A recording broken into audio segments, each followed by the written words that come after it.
Hey, Mr. Valentine.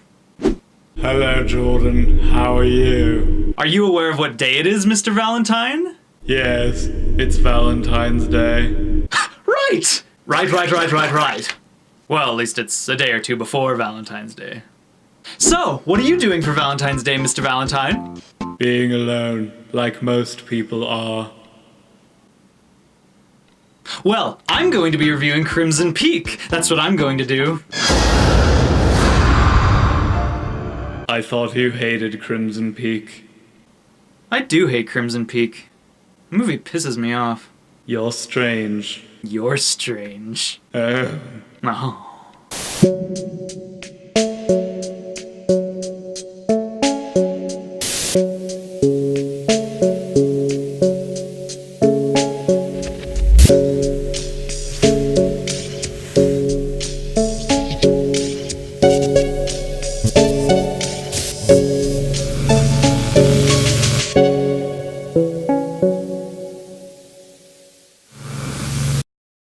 Greetings, my grim little gothic ghosts, and welcome back to the basement, where love is always in the air.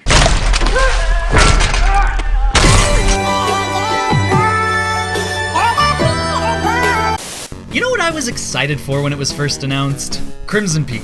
You know, Crimson Peak, the 2015 gothic horror romance ghost film from acclaimed director Guillermo del Toro with that crazy big spooky black mansion in it. Yeah, I was excited for that thing. Not only because I love Guillermo del Toro and movies with big spooky black mansions in them, but also because in the official trailer for Crimson Peak, I saw the words, "From the imagination of director Guillermo del Toro comes his ultimate masterpiece." Really? Really? His ultimate masterpiece? Yeah, I think that was Pan's Labyrinth. Pan's Labyrinth was his ultimate masterpiece, I'm gonna say, not Crimson Peak. Thomas, come quick! A woman in the corridor there! If ever there was a movie I could call such a missed opportunity, such a painfully missed opportunity it actually physically hurt me on the inside, it would have to be Del Toro's Crimson Peak. You know what I disliked about Crimson Peak? Fucking everything! Nah, I'm just kidding. There were plenty of things I enjoyed about this film. The cast was great, the atmosphere was great, the costumes were great, the sets were great, that beautiful gigantic mansion was sublime, and overall it was maybe one of the prettiest looking movies I've ever seen in my life. But see, that's the thing. I feel like if you stripped Crimson Peak of its money, of its gorgeous CGI, its expensive costumes, and its lavish grand sets, it would be so bland, so lame. And yes, I know it obviously took a lot of work to make those sets. After all, this kind of beauty in a film doesn't just come from money. It does come from creativity, from vision and effort. And Guillermo del Toro definitely has his head right in the game when it comes to amazing cinematography and outstanding visuals. But my problems with the film lie more in the writing, the dialogue, the characters, and the way the story plays out. What did you say? Crimson Peak. There was just so much Crimson Peak could have been. It could have been a good ghost movie. It could have been a moving romance. It could have been a stirring drama, or maybe, you know, a terrifying horror film, which is what the trailers tried to make it look like.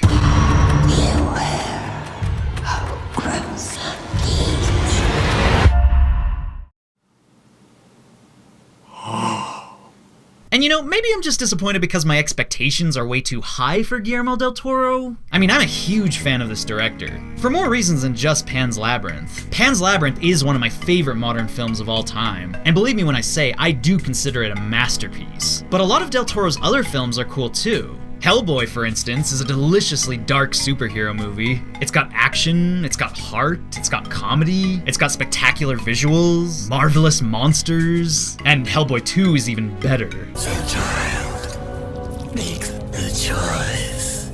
The world or him. Believe it or not, del Toro even directed another ghost movie. It was called The Devil's Backbone, and even that was pretty decent. It had an intriguing, emotional story, and even a couple scares that did hit the mark.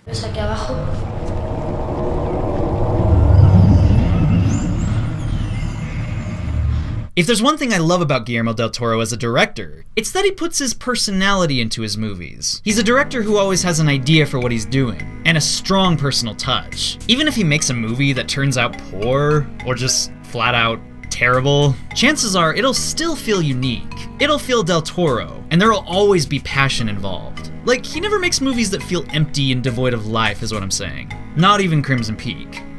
But Crimson Peak still pisses me off. So I'm gonna talk about it. Ghosts are real.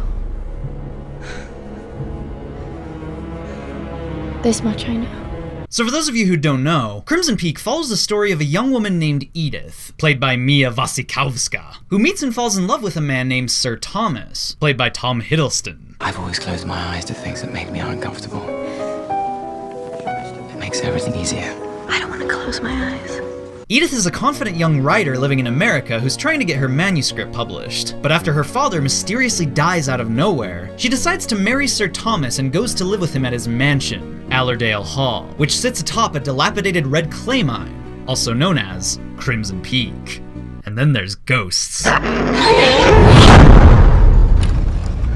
Now right off the bat, a lot of people were disappointed when they went to go see this movie, because they were expecting it to be a horror film. And it's not a horror film. It turns out Crimson Peak is much more of a tragic romance than it is a horror, and there's hardly anything that scary or hair-raising that happens in it. But hey, I'll admit it, the best portion of the movie is probably the beginning, the first 30 minutes, when it's not trying to be all spooky and horrific. No, she's not coming. Stubborn to the bone. Where did she get that from? I'm not complaining. I like it. Crimson Peak sets the scene really well for an early 1900s romance. The soft colors, the classic charm, and the smooth, stainless old Hollywood-styled filmmaking are impeccably pulled off, and perfectly immersive as a result. Del Toro's backgrounds play a big role in this, obviously. The rooms and the scenery are always eye-catching and different. They look like they're straight out of a fairy tale. And when our characters leave America and finally get to the big mansion, it just gets prettier and prettier.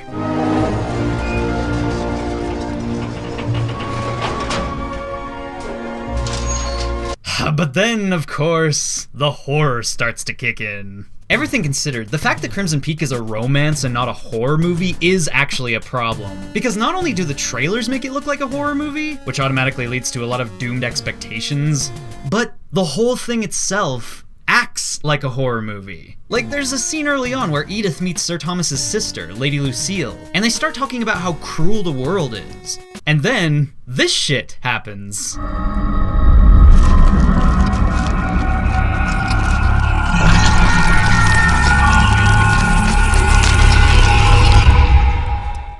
Now that's terrifying. And you'd think, by the scene, the movie must be building up to something really damn disturbing.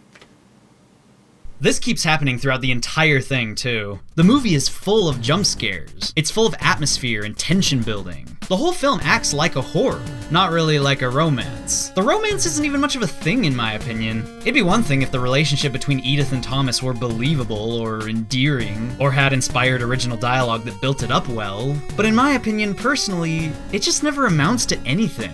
Why did I bring you here? Who did you marry? A failure. Don't say that. You're all that I have.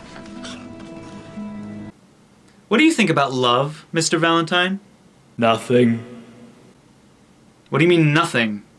You have to think something. Love is a waste of time. Well, you aren't very optimistic. 10 in every 10 relationships end in flames. Monkeys are not capable of love. Did you just call me a monkey? You are a monkey. I am not a monkey! Monkey. Shut up! So yeah, the romance kinda sucks. Most of their dialogue is just exposition. They explain things to each other, they make remarks about facts, about the past, about the mansion and what's going on, but they never seem to study themselves or bond or go through any kind of legitimate character arcs aside from, I love you, Edith. My heart would cease to beat and I would die. Like, this is literally what happens for them to fall in love. They meet each other, they like the way they look, they have a dance together, and yeah, I think that's it. That's the point where they fall in love. But I'll talk more about why the romance doesn't work later. First, let's get back to the horror. Like I said, the movie keeps building up the horror, pretty much every minute of screen time. At the beginning, Edith sees a ghost, who's supposed to be her dead mother. My child, when the time comes, beware of Crimson Peak. Throughout the rest of the movie, she keeps seeing ghosts. All of these ghost encounters involve 1, Edith walking down a dark hallway in the middle of the night, 2, a ghost appearing, and 3, Edith freaking out and running away. That's all that happens, every single time. Now, honestly, I actually like these scenes. I like the ghosts. I think they look awesome. Just as awesome as any intricate dark monstrosity Guillermo del Toro's put together. And I can tell these scenes took a lot of time and effort to shoot. But the problem with them is, not only do I think they aren't scary, but they make me laugh.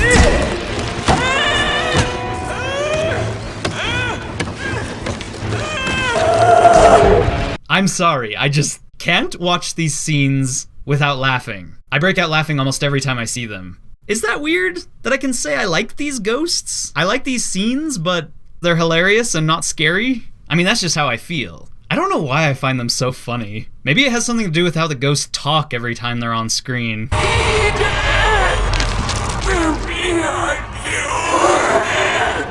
In some ways, I guess it sorta works, since the ghosts aren't even supposed to be real. Your father didn't tell me it was a ghost story.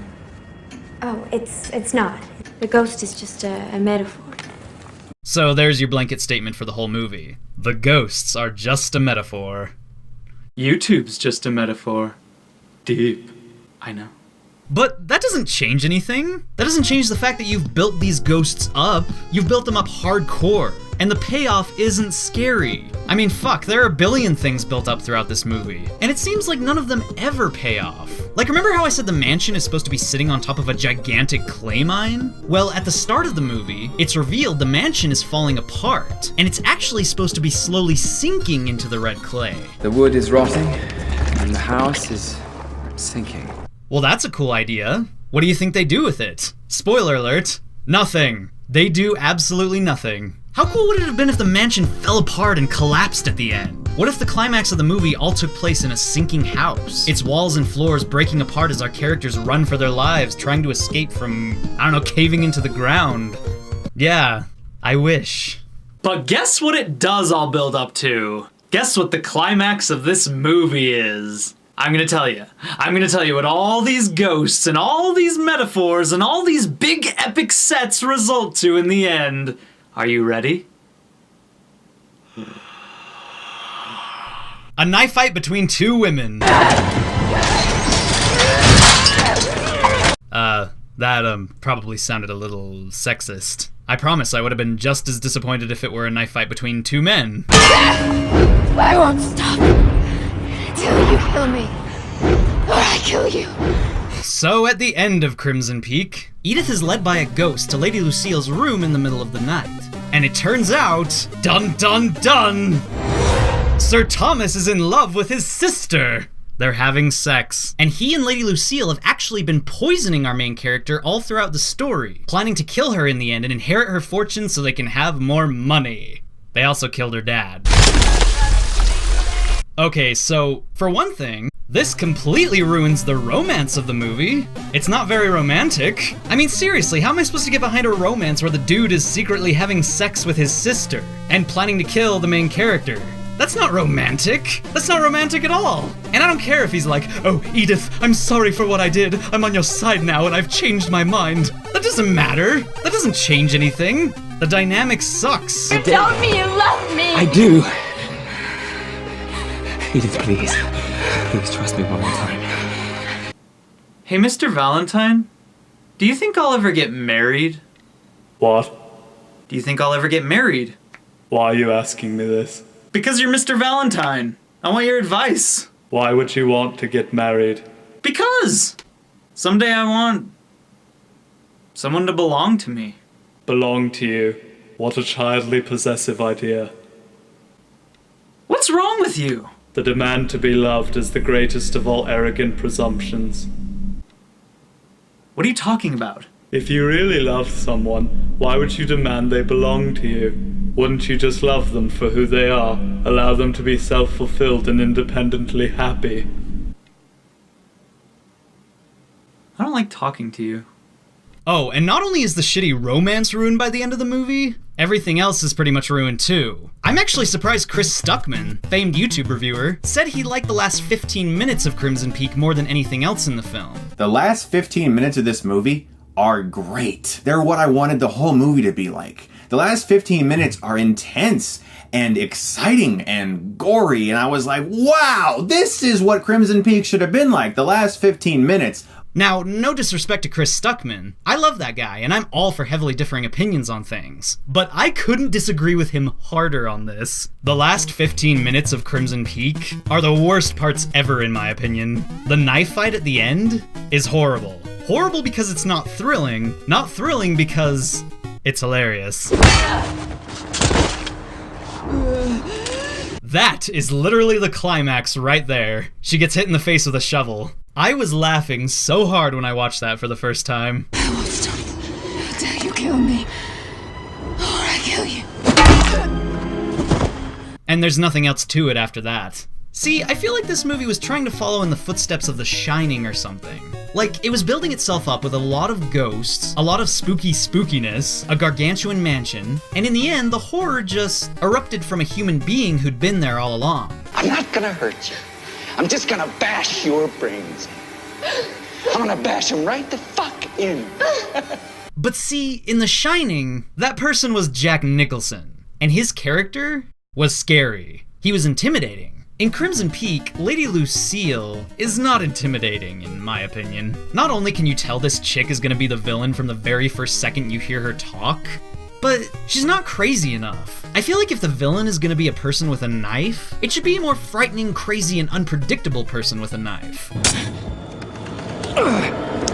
Oh, and speaking of knife fights, here's another thing. Every scene involving knives in this movie is awful and dumb. Like, at one point there's this guy that comes to rescue Edith. Like, he comes to the mansion, takes Edith with him, and tells Thomas and Lucille he knows they're both murderers. He's like standing right in front of them saying, I know you're evil. You're both murderers. You're evil, and I'm gonna take Edith away from this place. Then they start to walk away slowly towards the front door.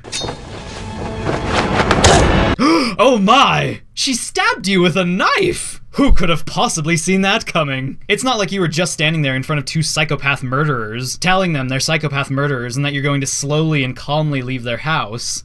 God. And there are other scenes like this too. Like, there's a scene where Lady Lucille sits Edith down and tells her to sign her name. What are you waiting for? You've nothing to live for now. Sign your bloody name! And Edith, she's not like tied to the chair. She's not chained down or restrained in any way. And she's surrounded by sharp objects that she could easily stab her with. So what of course happens? Oh no! She stabbed you with a pen! Who could have possibly seen that coming? God. Crimson Peak. This movie's pretty. Yes, it's pretty. Pretty. I could watch it 1,000 times for how pretty it is. But the story sucks. Sadly. The end. God damn it. Why is Valentine's Day so lonely? Because it's meant to be lonely. Every day is lonely. Stop talking. Every day is lonely and you are always lonely. You know what, Mr. Valentine? Shut up! Shut up before I kill you! Kill me and Valentine's Day will never come again. I don't care! I'm sick of Valentine's Day! I'll never have anyone! I'll never be in love. Look, Jordan, listen to me now. You don't need to have someone to be in love. Instead, why don't you just love? What do you mean, love? Love anything. Love everything you love. Life is remarkably short, Jordan. You're going to die. Everyone's going to die. If you're going to love something, you might as well just love it. Love it forever, regardless of whether or not it loves you back. You're right. You're right, Mr. Valentine. You're right. But I'm gonna throw you against the wall now. No.